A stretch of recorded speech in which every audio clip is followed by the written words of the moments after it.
Hearing the sound of the bell, all thinking is cut off. Wisdom grows, enlightenment appears, hell is left behind. The three worlds are transcended. Vowing to become Buddha and save all people. The mantra of shattering hell, Om Garajya Sabaha. Om Garajya Sabaha. Om Garajya Sabaha.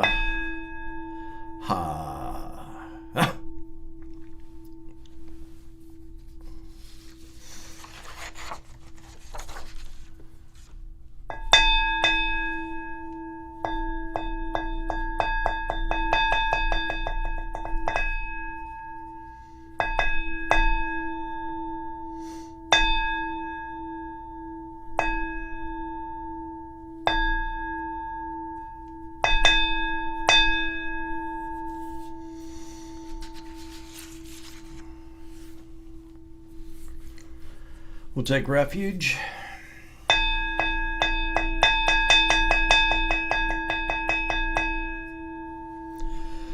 Buddham Sharanam Gacchami. Dhammam Sharanam Gacchami. Sangham Sharanam Gacchami.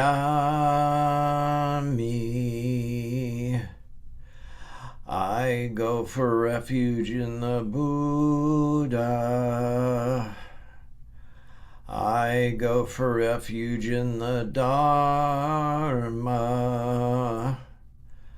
I go for refuge in the Sangha.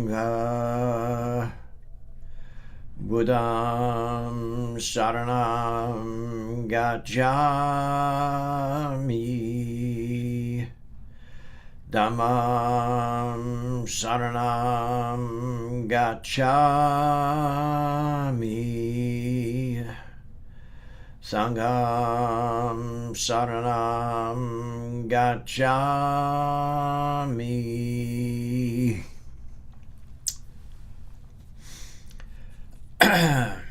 So we'll start with our 15 minutes of seated meditation.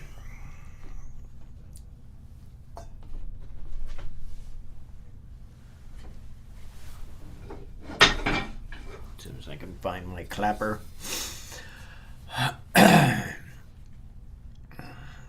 My hope is that all practitioners of the way completely believe in their true self. You should neither lack confidence nor give rise to pride.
chant the Gatha on opening the sutras. This Dharma, incomparably profound and minutely subtle, is rather encountered even in hundreds of thousands of millions of ages. Now we see it, hear it, hold and maintain it. May we completely realize the true mind of all Buddhas.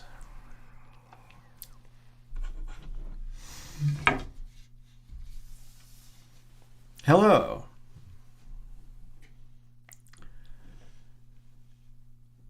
It's interesting that what happened earlier happened just before this talk by 15-20 minutes or so. We got Zoom bombed for the first time in, 5 or 6 years. And it involved someone who was saying who should die and what color their skin should be.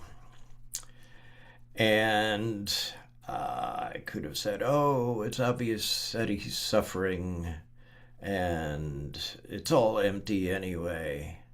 And then again, in that dropping ashes on the Buddha sense, it was like, yeah, that doesn't belong here. So he was removed. And I hope he is relieved of his suffering. So the talk is about right speech, ironically enough. And, the Dhammapada talks about what qualifies as, I guess, more not right speech than what is right speech.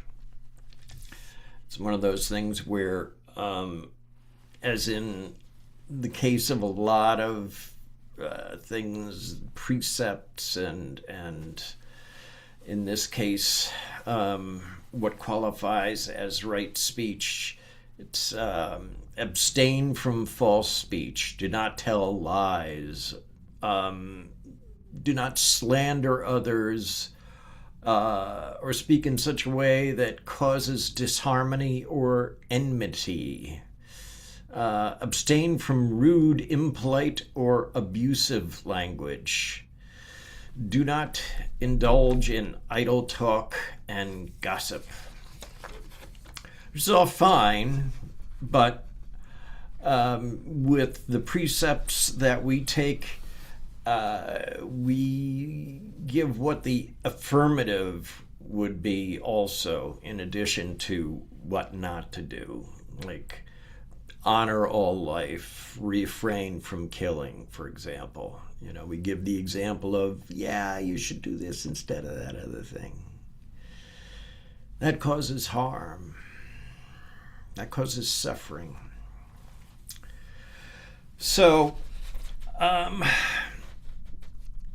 obviously, abstaining from false speech, in a nutshell, means don't tell lies, right? Exaggerations, yeah, that's part of that. Half-truths, little white lies, all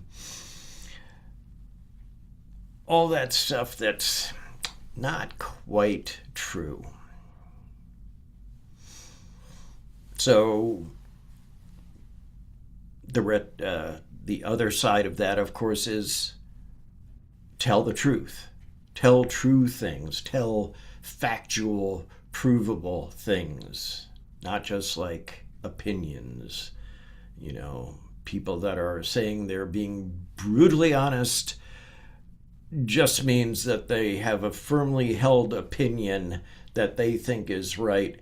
Ergo, they get to tell you it, thinking that that's true and they're being honest, which just, no. Incorrect, not right speech.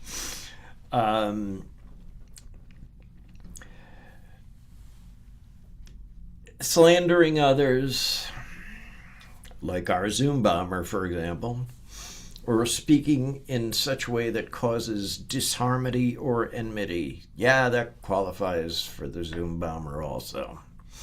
Was definitely out to cause some enmity.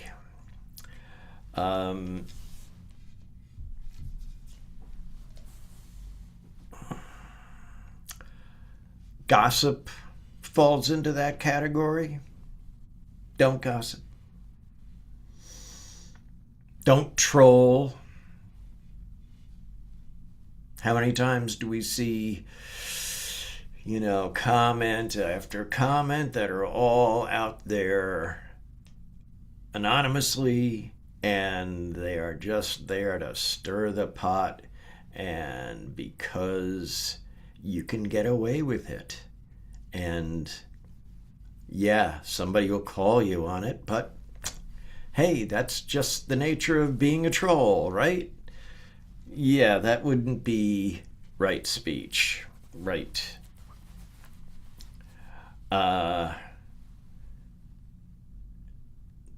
Everything from exaggeration, like, this is the best thing I've ever had. Maybe not. You know?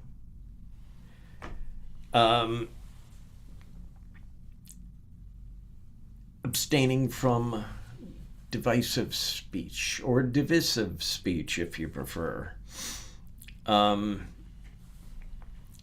Rude, impolite, nasty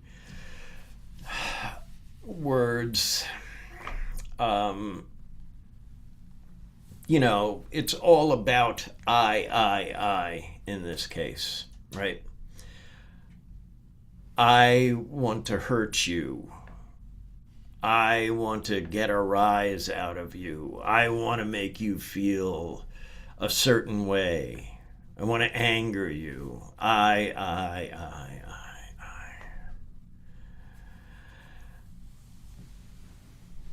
Which leads to another interesting point. This is just a little side tangent, of course. I used to teach a course called Foundational Buddhism. And the text was Thich Nhat Hanh's Heart of the Buddha's Teaching. And on the right speech topic, he goes through a lot of this, obviously these things that comprise right speech, right? And it got to the point where it was talking about,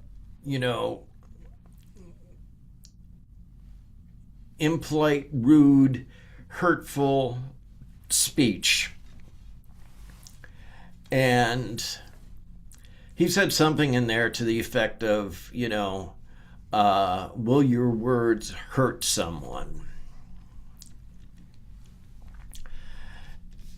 And in the quiz for that particular week, I asked the question, can your words hurt someone? And pretty much everybody answered in the affirmative that yes, words can hurt someone.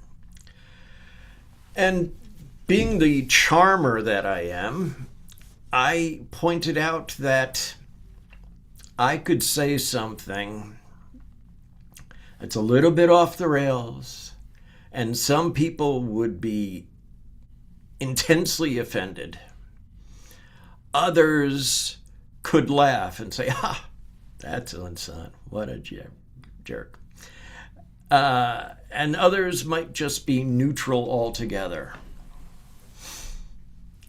So did my words make them feel bad, good, or indifferent?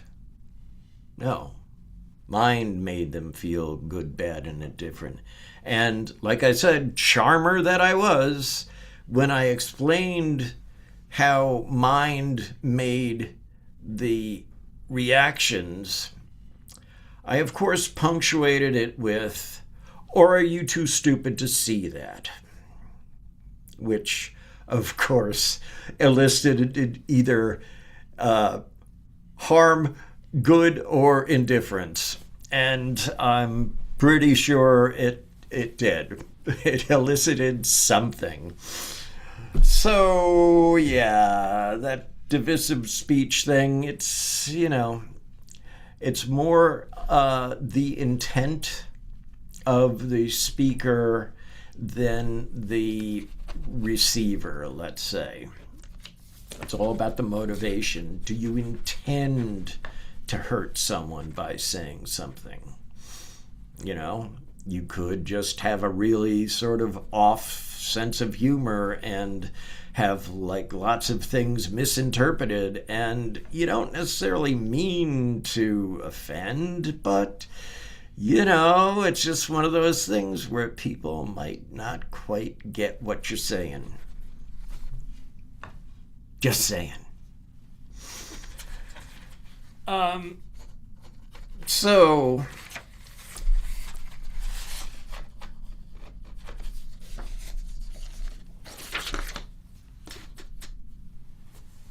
the other one that's interesting, the fourth one, is abstaining from idle chatter.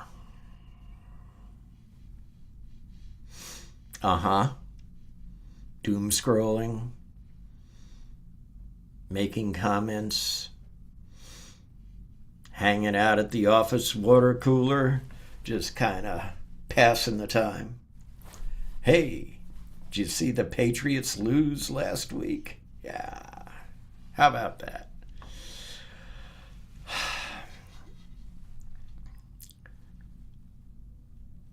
Texting incessantly, punctuating every text with lol. You could pretty much point out that, yeah, that's probably idle chatter if you were punctuating with lol every sentence.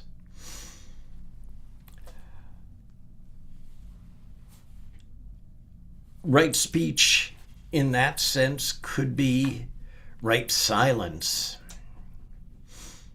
Right? If you don't actually need to say something, if you don't have something that is wholesome and will do good rather than harm, if there's something that you can say that's compassionate, great, say it.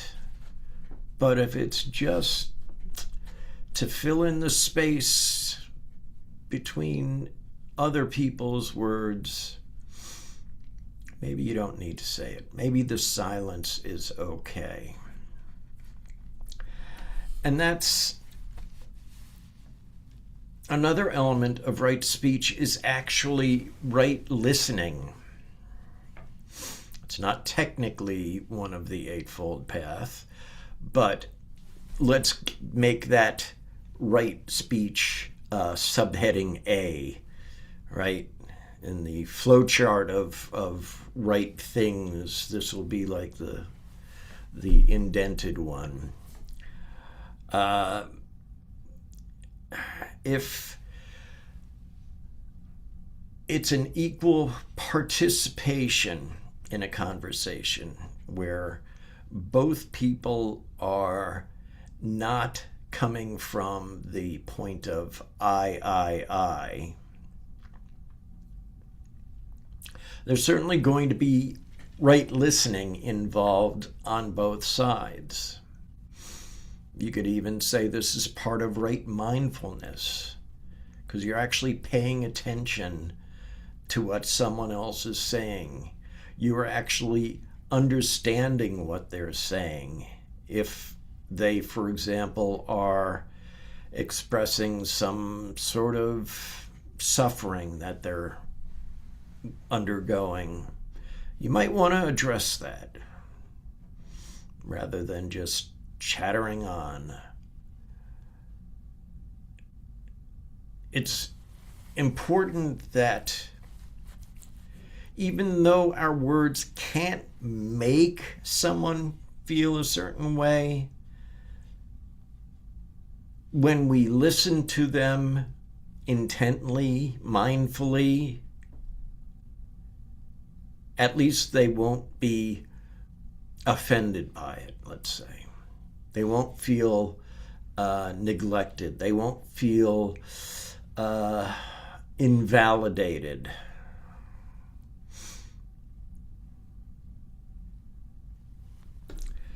So, Seung San had some things to say about this.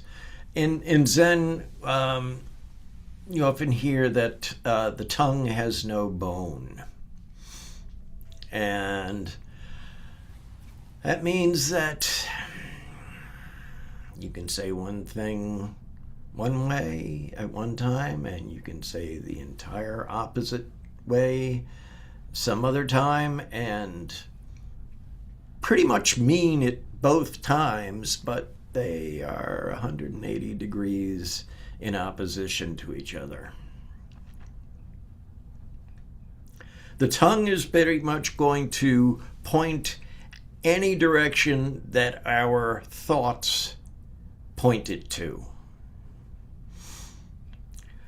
When you're a mature individual, when you've possibly been practicing for a while, you probably have developed a filter of some sort, where you realize that not everything that pops into your head necessarily has to come back out through your mouth. I've had to learn this. Still working on it. Sometimes you just have to keep the cork in the bottle. Don't let all those words spill out all over the place, staining whatever they come in contact with. That's not right speech.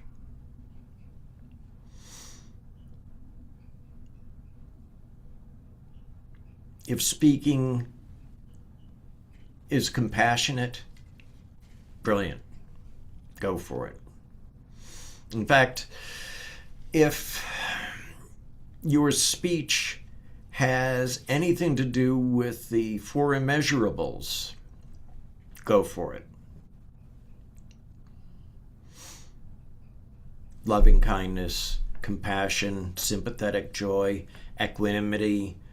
Our speech can all reflect and be reflected by the four immeasurables.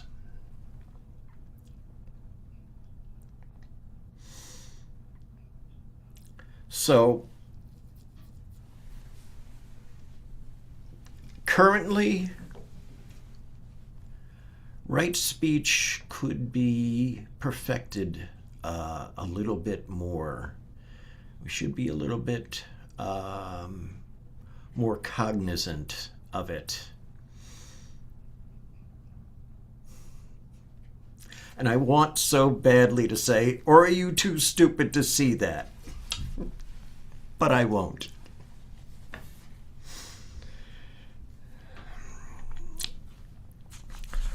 Well, that was tonight's Dharma talk for whatever it was worth. And my motivation was to try and help, and we'll see if I pulled that off or not. I'm sure I'll hear about it one way or the other. So we'll come back for another 15 minutes of seated meditation. Practicing the way with a deluded mind merely adds to one's ignorance.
chant the Heart Sutra.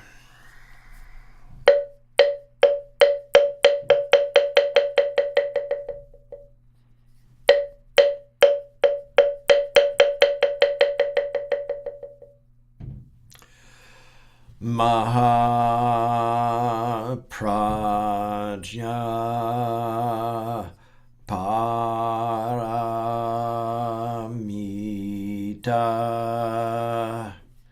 Hridaya Heart Sutra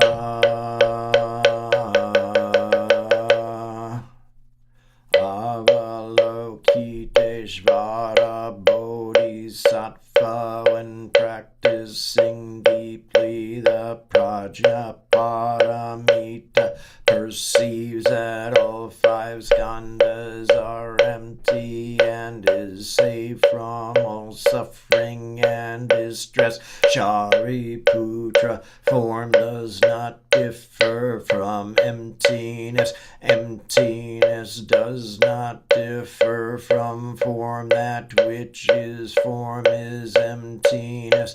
That which is emptiness, form. The same is true of feeling, perceptions, impulses, consciousness. Shariputra, all dharmas are marked with emptiness. They do not appear or disappear, are not tainted or pure, do not increase or decrease. Therefore in emptiness, no form, no feelings, perceptions, impulses, consciousness, no eyes, no ears, no nose, no tongue, no body, no mind, no color, no sound, no smell, no taste, no touch, no object of mind, no realm of eyes, and so forth, until no realm of mind consciousness, no ignorance, and also no extinction of it,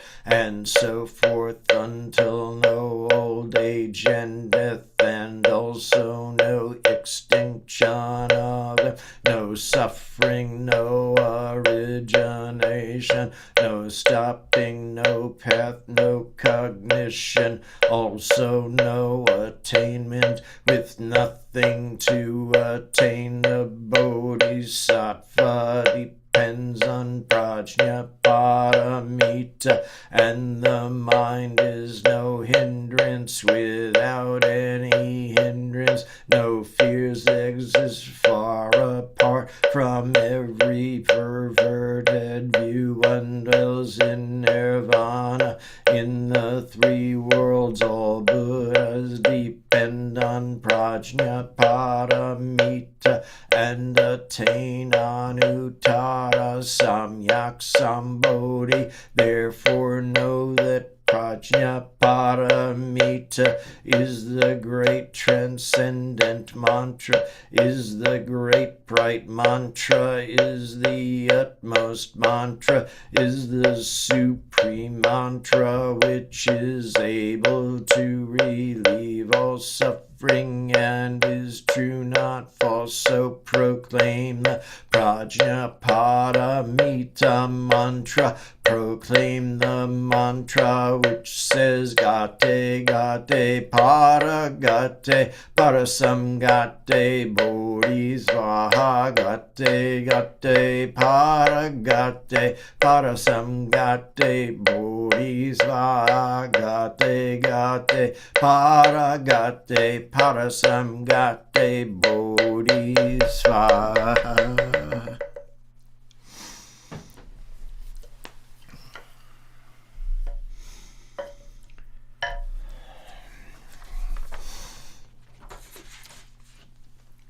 Let's do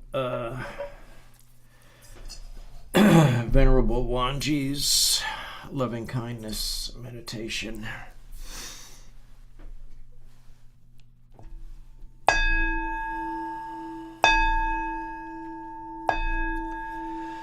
May I be well, happy, and peaceful. May no harm come to me. May no difficulties come to me.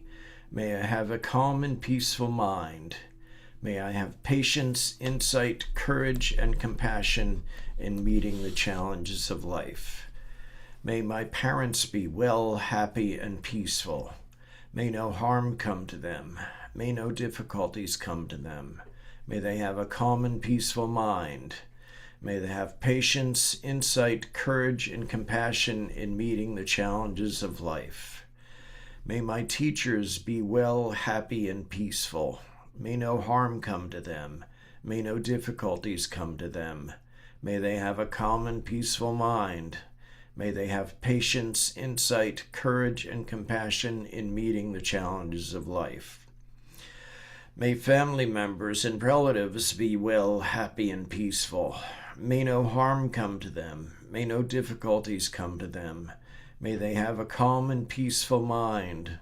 May they have patience, insight, courage, and compassion in meeting the challenges of life. May friends and acquaintances be well, happy, and peaceful. May no harm come to them. May no difficulties come to them. May they have a calm and peaceful mind. May they have patience, insight, courage, and compassion in meeting the challenges of life. May unfriendly people and my enemies be well, happy, and peaceful. May no harm come to them. May no difficulties come to them. May they have a calm and peaceful mind. May they have patience, insight, courage, and compassion in meeting the challenges of life. May unknown persons be well, happy, and peaceful. May no harm come to them. May no difficulties come to them. May they have a calm and peaceful mind. May they have patience, insight, courage, and compassion in meeting the challenges of life. May all beings, with form and without form, visible, invisible, born or coming to birth, large and small, from the highest realm of existence to the lowest, be well, happy, and peaceful. May no harm come to them. May no difficulties come to them. May they have a calm and peaceful mind. May they have patience, insight, courage, and compassion in meeting the challenges of life.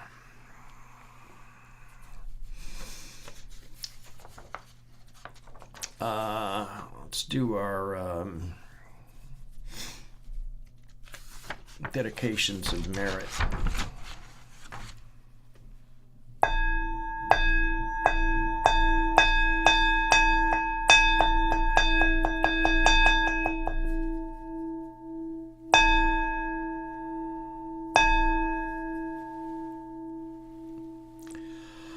All sentient beings are one seamless body and pass quickly from birth to death.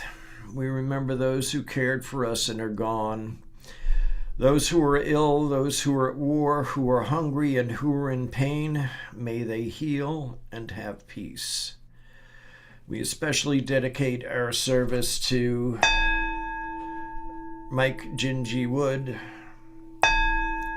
Brian Unger, Malin Pham, and would anyone else like to add on? Anyone? Barry and Juanita, Jimmy and Sharon. Any others? Yes, a special dedication to the last Columbia student. She's who's locked up down in Texas. And another one for Lorenzo, an elder in the Black Panther. Thank you. All beings in the 10 directions, subject to the greed, hatred, and delusions of themselves and others.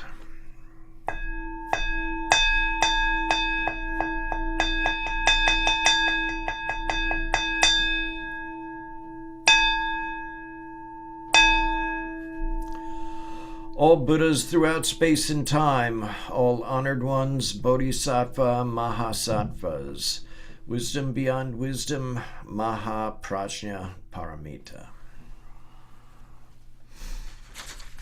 And we'll recite our faith and practice vow.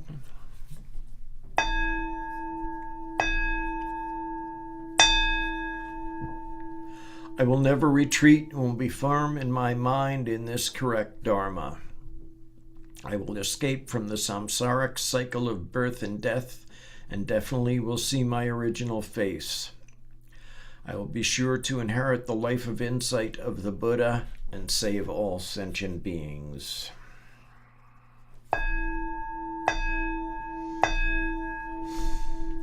Brother Hangdal. The spiritual source shines clearly in the light. The branching streams flow on in the dark. Infinite realms of light and dark convey the Buddha mind. Birds and trees and stars and we ourselves come forth in perfect harmony. We practice and recite this for all beings, in grateful thanks to our many guides along the way. We'll recite the 4 great Bodhisattva vows.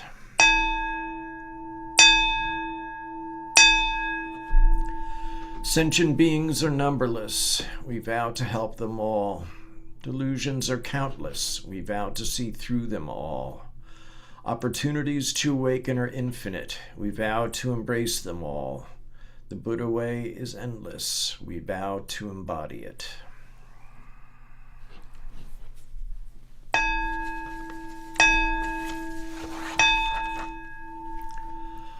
Life and death are of supreme importance. Time passes swiftly by and opportunities to awaken are easily lost. Strive to realize your true nature and do not squander your time by night or day.